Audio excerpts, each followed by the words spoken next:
લોકસભા ચૂંટણીને લઈને હવે યુવા મોરચા પણ અત્યારે એક્શનમાં છે। ભારતીય જનતા યુવા મોરચો એક્શનમાં। ભાજપ મહામંત્રી રત્નાકર અને યુવા મોરચા અધ્યક્ષ પ્રશાંત કોરાટની ઉપસ્થિતિમાં બેઠક। ભાજપ યુવા મોરચાના તમામ જિલ્લાના પદાધિકારીઓની બેઠક મળી। બેઠકમાં લોકસભા ચૂંટણીના કાર્યક્રમોને લઈને રણનીતિ ઘડાઈ। જે કાર્યક્રમો અત્યાર સુધીમાં થયા તેનો રિવ્યુ રિપોર્ટ લેવાનું નક્કી કરવામાં આવ્યું। નમો નવ મતદાતા સંમેલનમાં ગુજરાતથી 4.5 લાખથી વધુ યુવા જોડાયા। આખા દેશમાં 40 લાખથી વધુ યુવા મતદાતા આ સંમેલનમાં જોડાયા હતા।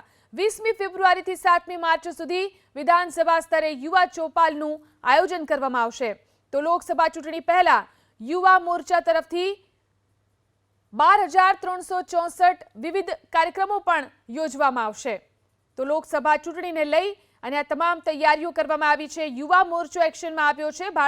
ભાજપના મહામંત્રી રત્નાકર અને યુવા મોરચા અધ્યક્ષ પ્રશાંત કોરાટની ઉપસ્થિતિમાં બેઠક મળી। ભાજપ યુવા મોરચાના તમામ જિલ્લાના પદાધિકારીઓની આ બેઠક મળી। બેઠકમાં લોકસભા ચૂંટણીના કાર્યક્રમોને લઈને રણનીતિ ઘડવામાં આવી। જે કાર્યક્રમો અત્યાર સુધીમાં થયા તેનો રિવ્યુ રિપોર્ટ પણ નક્કી કરવાનું કહેવાયું।